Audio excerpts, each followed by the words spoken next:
Hi all, we're at it again. This time you'll be seeing me get smashed. We get Rosa on the water.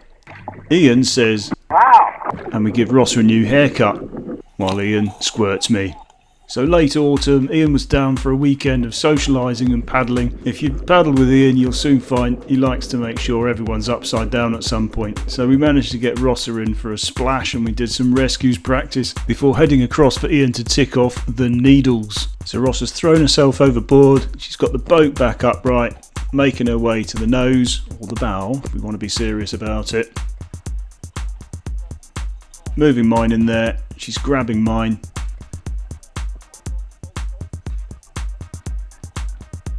Couple of strokes bring the boats parallel. Grab the boat. Get her across to mine. And I'll empty hers. Note the damage on that. This dolphin's had a bit of trauma in its past, but it still works well. I'm emptying the boat out, dragging it up over the deck. If you saw my recent review of the Lomo Neo deck, you'll see how it traumatises the deck, sliding it up and down. The reinforced deck is good.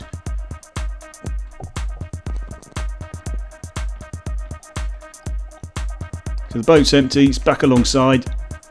It's now up to her to get back in.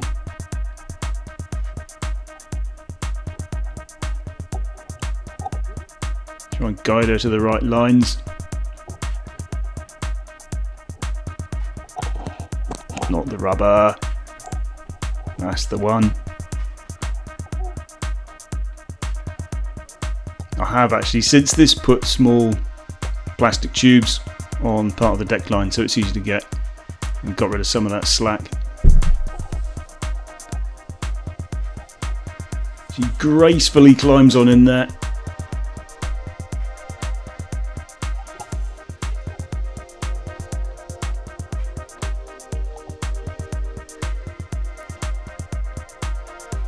And by magic, the deck goes on instantaneously, and we're done, pushing away. Rosa, of course, now thirsty for revenge, decides I need to go in. Oh, there it goes.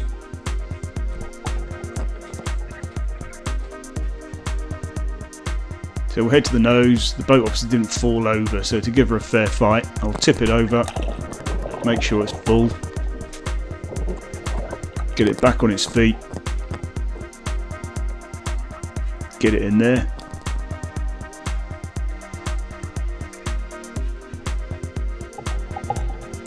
Gets in parallel. There's the Insta361R there in a dive case.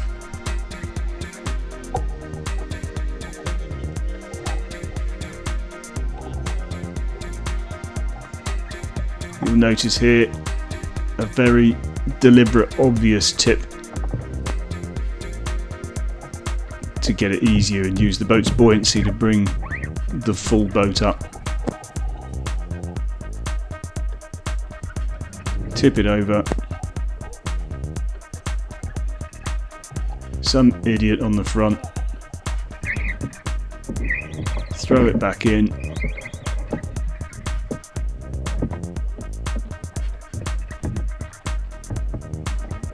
And we're set.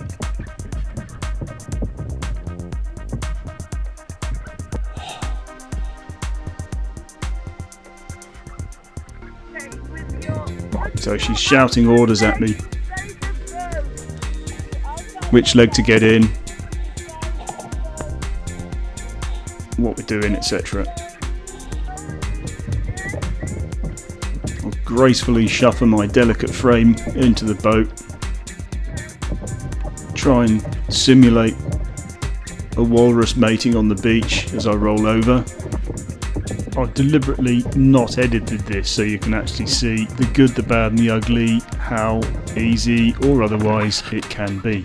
My excuse is I have big feet, I'm quite tall, and the Valkyrie has quite a narrow cockpit, and we're done. Pushing back another instantaneous deck. And that's the Insta360 X3, also in a dive case, in case you're wondering. Couple of rolls because I'm wet now anyway, so why not? Just prove that you can.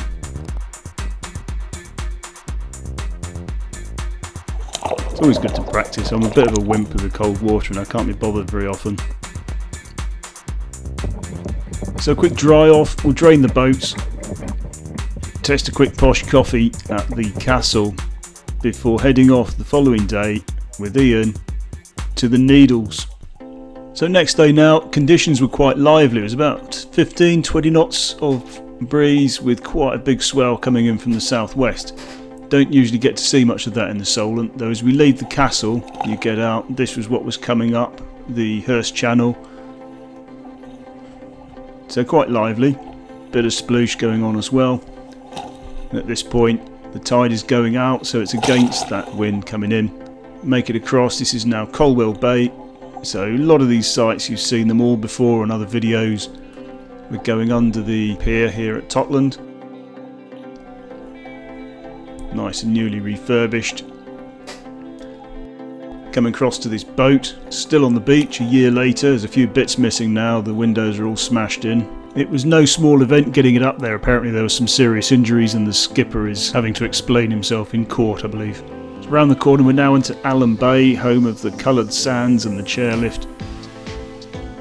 The tide is still quite high and still ebbing, so as we come into Allen Bay we could see huge waves still smashing against the Needles with a lot of spray coming through the gaps. It didn't look like a good moment to head out to the Needles, so the decision at this point was to sit on the beach and wait for the tide to slow down a bit. I don't think there's any tidy way in there, is it? It's going to get messy. Easy to say, but there's still enough swell coming around the corner to make landing a mess. So I tried to carefully time it, but there you go, you get what you're given. Grabbed a slot, headed on in.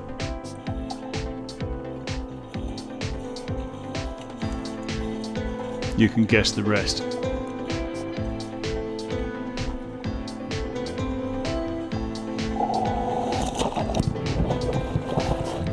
I'm still upright. Some dignity, but not much.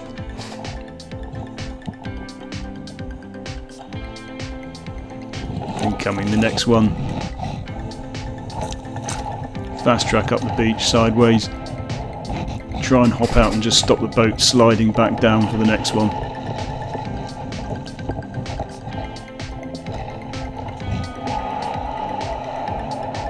And there's Ian. He seems to have retained a bit more dignity than I did. It's almost as though he knows what he's doing. Smart ass. We spent about an hour and a half on the beach. I ate some of Ian's lunch, which was helpful of me, and the tide had slowed down by then. The swell was noticeably smaller. There was no more spray bashing through the Needles, so it looked a lot more inviting. So next step is paddle on out there and have a look. Get up close and see how good it is. It's really clear there where the chalk of the south coast meets the mud of the north coast. I'm such a geologist. So these are the windows that lead up to the gun placements, the fort, the battery, which is above. You've probably seen those also in earlier videos. And as you come out to the Needles, we can start to see the waves bashing through the gap, though with the lower tide, those actually start to smash on the rocks under the water as opposed to pushing through as a huge swell. Still quite a bit coming through. And bear in mind at this point, there's still a lot of tide there going from left to the right of the screen here, forcing those waves back through the way they'd come. So first glimpse of the south coast. And we get out to the Needles where you start to feel the proper swell coming in from the south. Bit of sploosh with the tide mixing with the swell. And that view that just never gets old. Well, it doesn't for me. Don't watch if you don't like it, but I love it.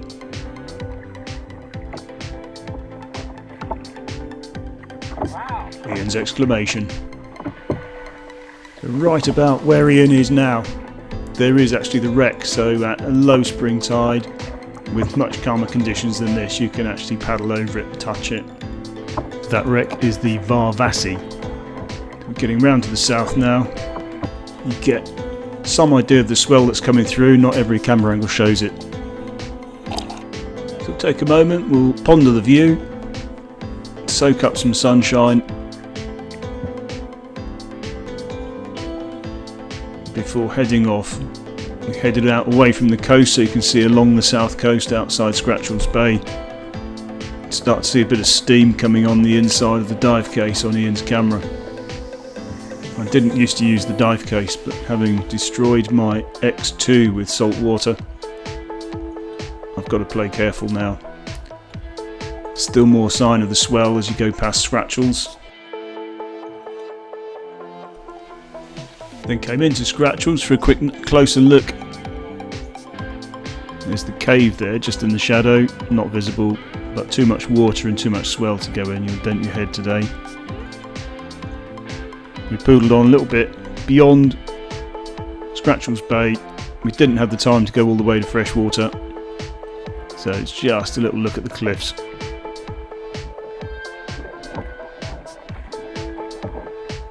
Once we had enough freshwater bay visible there in the distance, we turned around away from the coast, pretty much head back where we came.